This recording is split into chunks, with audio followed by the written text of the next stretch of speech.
Hey there, geography nerds and maple syrup enthusiasts. Buckle up because we're about to dive headfirst into the glorious, the bizarre, and the downright unbelievable geography of Canada. You think you know this place, eh? Think it's all just lumberjacks, hockey, and saying sorry way too much? Well, prepare to have your toque blown off because Canada is hiding more geographical quirks than a beaver dam has. Well, you know.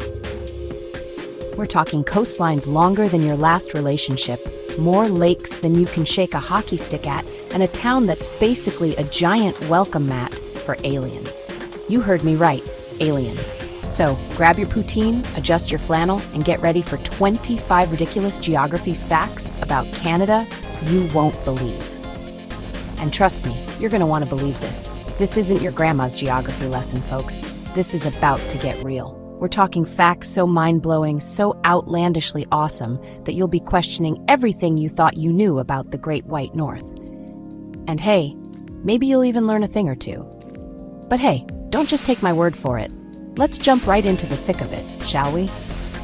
First up, we're tackling a fact so big, so epically Canadian, it'll make your jaw drop harder than a moose in a china shop. Get ready to explore a coastline so long, it makes the Great Wall of China look like a kid's toy. Trust me, you don't want to miss this.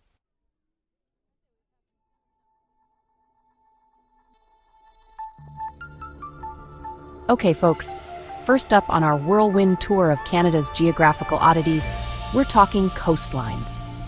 And let me tell you, Canada takes this whole coastline thing very, very seriously.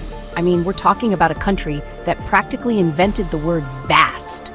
But hold on to your toques, because here comes a fact that will blow your mind like a Category 5 hurricane on the Atlantic coast. Canada boasts the longest coastline in the world. Not impressed? Well, how about this? It stretches over 202,000 kilometers. That's like a really long way. Still not impressed? Fine, you want mind-blowing? That's enough to circle the equator 5 freaking times. Yeah, you heard me right. Times. We're talking Pacific Ocean, Atlantic Ocean, Arctic Ocean. Canada's got a beachfront property on all of them. It's like the ultimate summer vacation destination if you're into, polar bears and icebergs. This is the kind of coastline that makes you want to grab a kayak, a lifetime supply of maple syrup, and just keep paddling until you hit, well, more Canada. And trust me, with a coastline this long, you could paddle for days, weeks, maybe even years, and still be finding new hidden coves, dramatic cliffs, and probably a few confused-looking seals. So next time someone tries to tell you size doesn't matter, just hit them with this little Canadian nugget of geographical domination. Boom! Mic drop.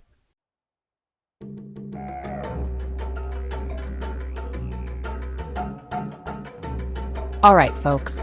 Now that we've covered Canada's ridiculous coastline, let's head inland to a place where the only thing cooler than the weather is the local wildlife.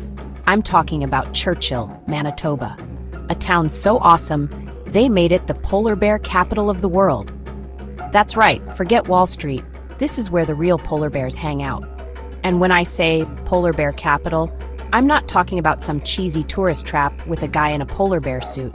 Oh no, this is the real deal. We're talking about a place where you're more likely to bump into a 1,500-pound furry tank than another human being. In fact, around 60% of all polar bears live in Canada, and a good chunk of them call Churchill home. That's more polar bears than you can shake a stick at, even if that stick was made of seal blubber. So, what makes Churchill such a polar bear paradise? Well, for starters, it's located right smack dab on the Hudson Bay, which just so happens to be a prime polar bear hunting ground. Every year, as the ice melts, these majestic creatures descend upon Churchill to chow down on some unsuspecting seals. It's basically an all-you-can-eat buffet for polar bears, and trust me, you don't want to be caught between a polar bear and its next meal. But don't worry, visiting Churchill isn't just about dodging giant predators. There are also some pretty incredible opportunities to see these amazing creatures in their natural habitat. You can hop on a tundra buggy, take a helicopter tour, or if you're feeling really adventurous, you can even go polar bear diving. Just kidding about that last one. Please don't go polar bear diving. That's just asking for trouble.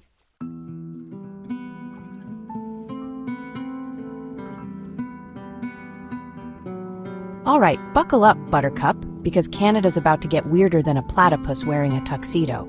We're talking alien encounters, Canadian style. Forget Area 51 in the Great White North. We built a whole helipad for our extraterrestrial buddies. Yep, you heard that right. Back in '67, St. Paul, Alberta rolled out the welcome mat, landing pad for UFOs. Apparently, they were expecting a full-blown invasion, or maybe just some intergalactic tourists looking for maple syrup souvenirs. Either way, this giant concrete slab stands as a testament to Canada's open-door policy for beings from beyond the stars. I mean, who are we to judge if someone prefers their poutine with space gravy? So if you're an alien reading this, phone home, pack your bags, and get your extraterrestrial behind to St. Paul. They've got a parking spot with your name on it. Just, try to avoid probing any moose, okay?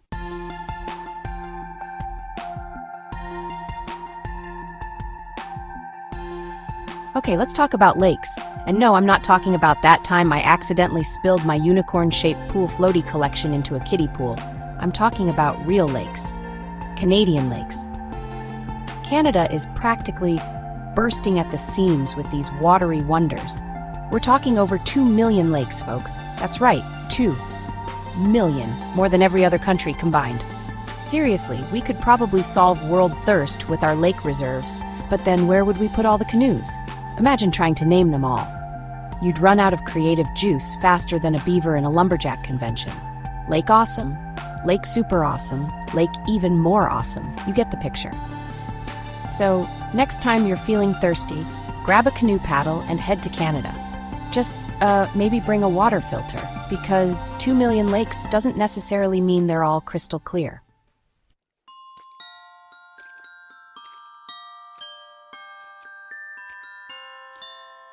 Okay, kids, gather round because Uncle Deadpool's about to drop some truth bombs on you about the big guy himself, Santa Claus. You know, the jolly dude with the white beard and the unhealthy obsession with chimneys? Turns out, he's Canadian. Yep, you heard that right. Forget the North Pole. Santa's crib is located in Canada, and he's got the postal code to prove it. Santa Claus, North Pole, H08080, Canada. I bet you're wondering how Santa manages to deliver all those presents in one night with Canadian customs. Well, let's just say he's got connections. And by connections, I mean a team of highly trained reindeer who can sniff out a duty-free gingerbread house from a mile away. So next time you write your Christmas list, remember to add a little Canadian at the end. Santa loves that. Just don't ask him about the whole seeing you when you're sleeping thing. It's a little creepy, even for me.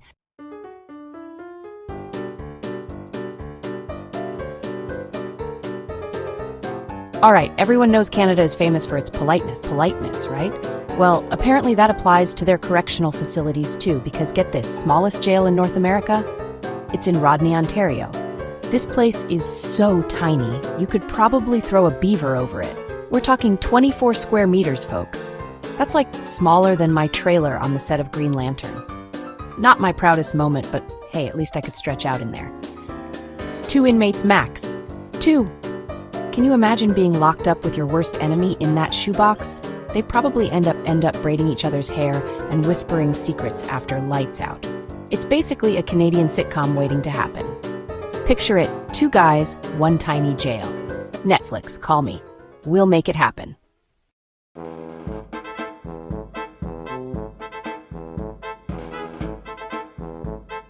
Canada, land of majestic mountains, sparkling lakes, and the Nanaimo bar? Yep, this ain't no ordinary dessert, my friends. This, my friends, is a national treasure. Hailing from Nanaimo, British Columbia, hence the catchy name, this no-bake wonder is a symphony of chocolate custard and a buttery biscuit base. It's basically the culinary equivalent of a Canadian tuxedo, effortlessly cool and impossible to resist. And the best part, no oven required. That's right, even if your culinary skills are limited to microwaving popcorn, you can whip up a batch of these bad boys. Just try not to eat all the custard before it makes it into the bars. Not that I'm speaking from experience or anything. Seriously, do yourself a favor and Google Nanaimo bar recipe right now. You can thank me and Canada later.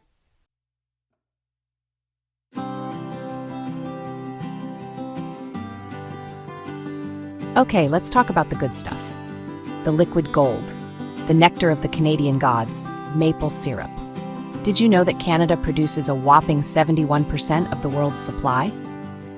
That's enough to fill Niagara Falls with sticky, delicious goodness. Not that I'm suggesting we should. Or am I?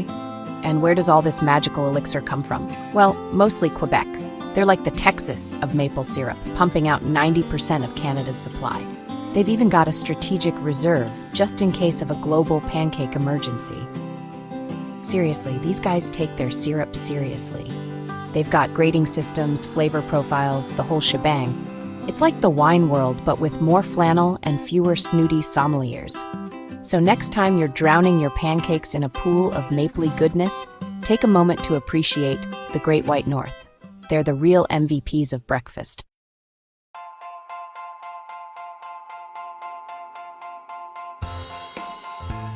All right, fashionistas, gather round. Bet you didn't know Canada's got style in its DNA, eh? We're not just about lumberjacks and moose antlers, baby. We gave the world the zipper. Yeah, you heard that right. This little metal marvel that keeps your pants from staging a public rebellion? That's thanks to Canadian inventor Gideon Sunback. Give the man a medal, or at least a lifetime supply of poutine. Before Gideon worked his magic, clothes were all about buttons and buckles. Talk about a button pusher. Can you imagine trying to get out of those skin-tight jeans with just buttons? Talk about a wardrobe malfunction waiting to happen. Thankfully, Gideon swooped in and saved the day. Now we can zip and unzip with ease. So next time you're rocking a killer outfit, remember to thank Canada. You're welcome.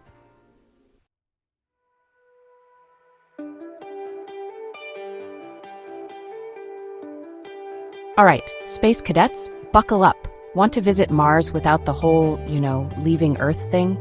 Well, Canada's got your back, and by back, I mean a giant, desolate island. Introducing Devon Island, the largest uninhabited island on this pale blue dot we call home. It's located way up north in Nunavut, where the only neighbors are polar bears and the occasional lost penguin. Just kidding.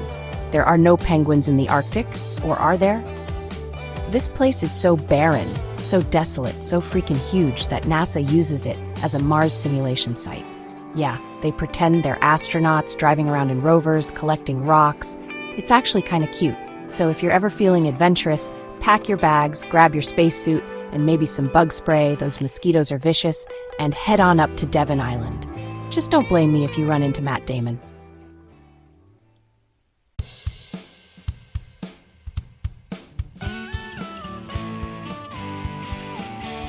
Okay, brainiacs, time to put on your thinking caps.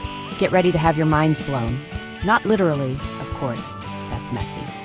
Did you know that Canada has a 99% literacy rate? That's right, folks. Almost everyone here can read and write. We're talking Shakespeare, Tolstoy, even the back of a cereal box. Canadians can devour it all. We're like the superheroes of the literary world, fighting the good fight against ignorance, one page-turner at a time. And you know what else? We're not stingy with our knowledge. We love sharing our love of learning with the world. So if you ever need help with a crossword puzzle, writing a haiku, or deciphering ancient hieroglyphics, just ask a Canadian. We're practically guaranteed to have the answer, or at least know how to Google it. Because in Canada, we believe that knowledge is power, and everyone deserves to be empowered. Plus, it's way more fun than staring at a wall all day.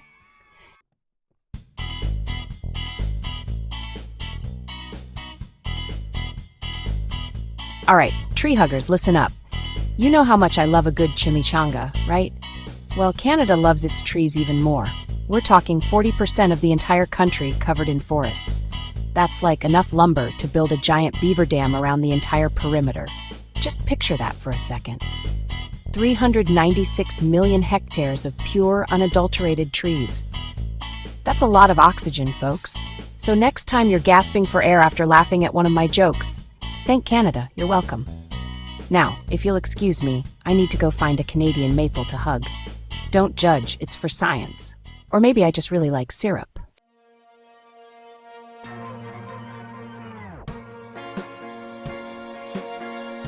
Think Canada's all about maple syrup and politeness?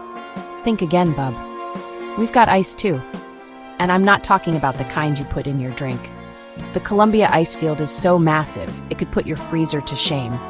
This bad boy sprawls across 325 square kilometers in the Rocky Mountains. That's like a zillion hockey rinks, give or take. And get this mega ice cube feeds rivers that flow into three different oceans. Talk about being well connected, so next time you're sipping on a cold one, remember the Columbia ice field. It's way cooler. Get it?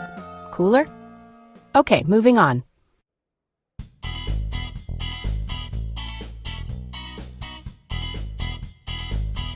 Remember that movie Inception? Yeah. Well, Canada's got its own version, and it's called Manitoulin Island. This place is the biggest island in a freshwater lake. But hold on, it gets weirder. This island has over 100 lakes on it.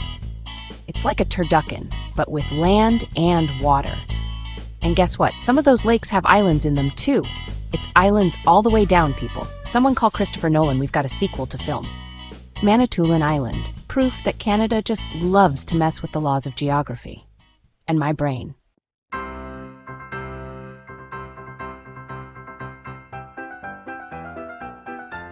All right, nature lovers, buckle up. Did you know Canada has 48 national parks? That's like 48 reasons to ditch your phone and hug a tree. Or a moose. Just kidding. Don't hug the wildlife. We've got everything from icy tundras where polar bears roam free, looking at you, Churchill, to lush temperate rainforests that'll make you feel like you're in Jurassic Park. Minus the dinosaurs, of course. Probably. Speaking of dinosaurs, our parks are full of cool creatures, breathtaking views, and more hiking trails than you can shake a hockey stick at. So pack your bug spray, grab your camera, and get ready for an adventure. Just remember to pack out what you pack in, kids. Mother Nature will thank you. And by thank you, I mean she won't unleash a swarm of angry beavers on your campsite. You've been warned.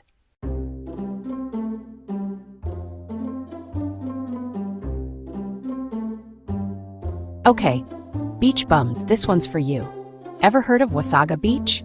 It's in Ontario, and get this, it's the longest freshwater beach in the world. That's right, 14 kilometers of pure, sandy bliss. Forget those crowded saltwater beaches with their, seaweed and sharks. Here you've got crystal clear water, perfect for swimming, sunbathing, or just working on your tan lines. And trust me, with 14 kilometers to cover, you'll have plenty of space to yourself. Bring the whole family, bring your friends, bring your pet goldfish. There's room for everyone. Just maybe leave the sunscreen at home, because you know, freshwater, no sunburn. Okay, maybe don't do that. But seriously, add Wasaga Beach to your bucket list. It's the perfect place to relax, recharge, and maybe build the world's largest sandcastle. Just saying.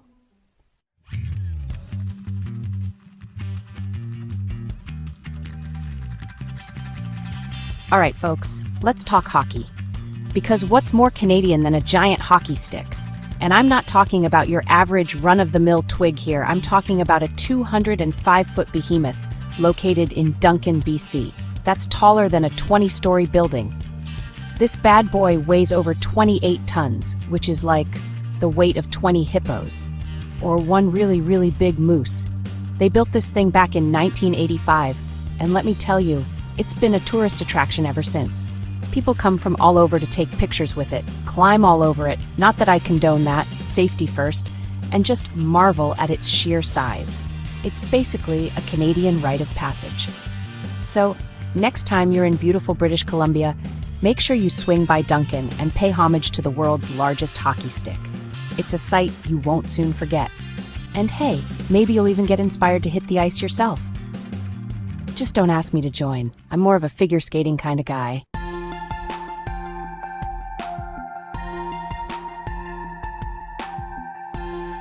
Okay, geography nerds, time for a history lesson, but like way more interesting because, well, it's me talking. Picture this.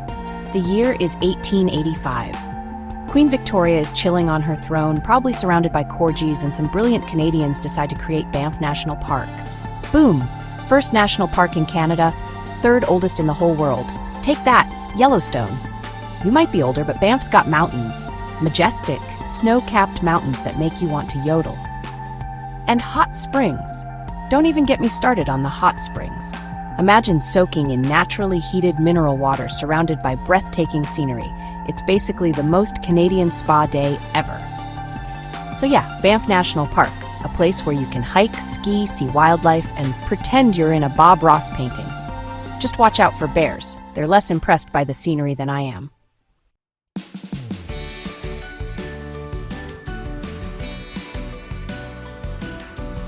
All right, time for a break from all the mountains and lakes and stuff. Let's talk about something way more important.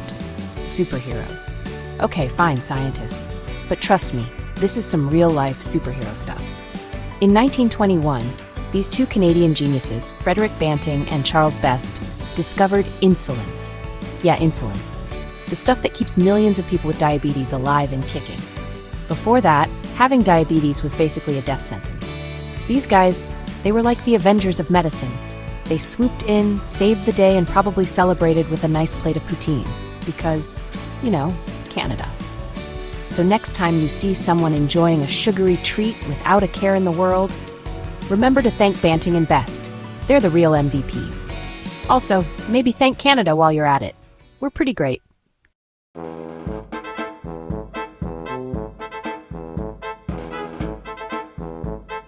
Okay, get ready to have your mind blown because Canada is about to get really, really wide.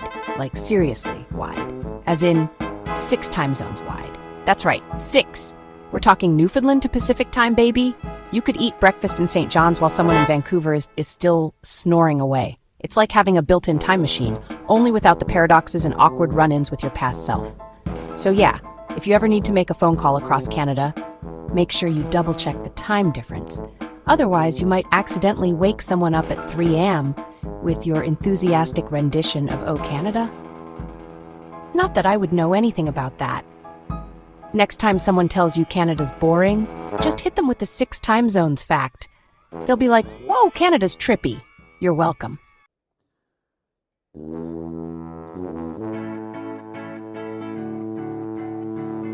All right, geography fans, buckle up. We're talking size here. And Canada? This bad boy's packing some serious square kilometers. I'm talking almost 10 million, folks. That's like enough space to fit all the chimichangas in the world, with room left over for Wolverine's brooding cabin. Only one country's got Canada beat in the size department: Russia. And let's be honest, that's mostly just frozen tundra they're hoarding. But hey, at least we Canadians know how to share. We're super friendly like that. It's all that maple syrup coursing through our veins.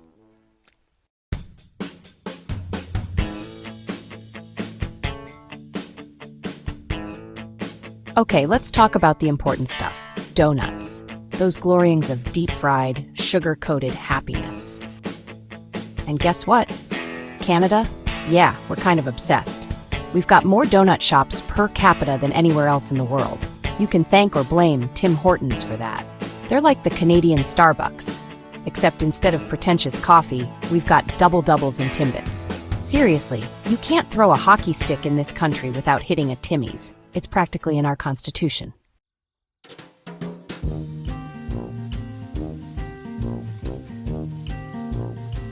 All right, you hosers, buckle up because we're heading to Toronto, the land of Drake, overpriced condos, and a tower so tall it could poke a hole in the clouds. I'm talking about the CN Tower.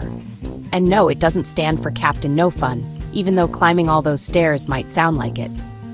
This bad boy held the title of world's tallest freestanding structure for a whopping 32 years. That's like a million years in internet time. People from all over the world came to gawk at its pointy glory, take blurry pictures from the observation deck, and, if they were feeling extra Canadian, eat poutine at the top. But alas, all good things must come to an end, even record-breaking towers. In 2007, some tower in Dubai decided to be a show-off and stole the CN Tower's thunder. But hey, don't feel too bad for our Canadian champ. It's still an iconic landmark, a symbol of Canadian engineering, and, most importantly, a great place to take a selfie that screams, "I'm so high up, I can almost see Russia."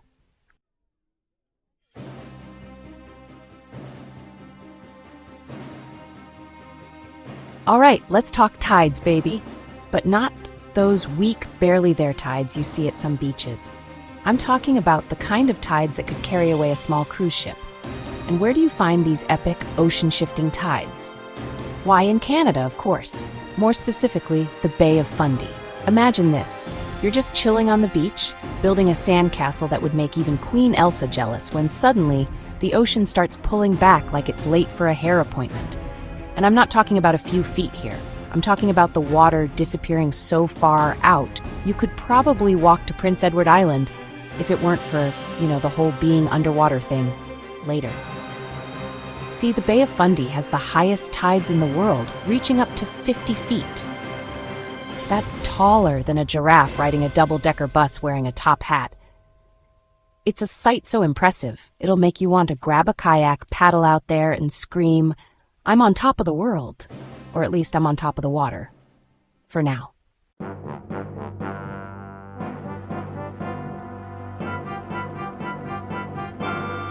Well, there you have it, folks. From coast to coast to that giant ice cube we call the Arctic, Canada is one heck of a ride.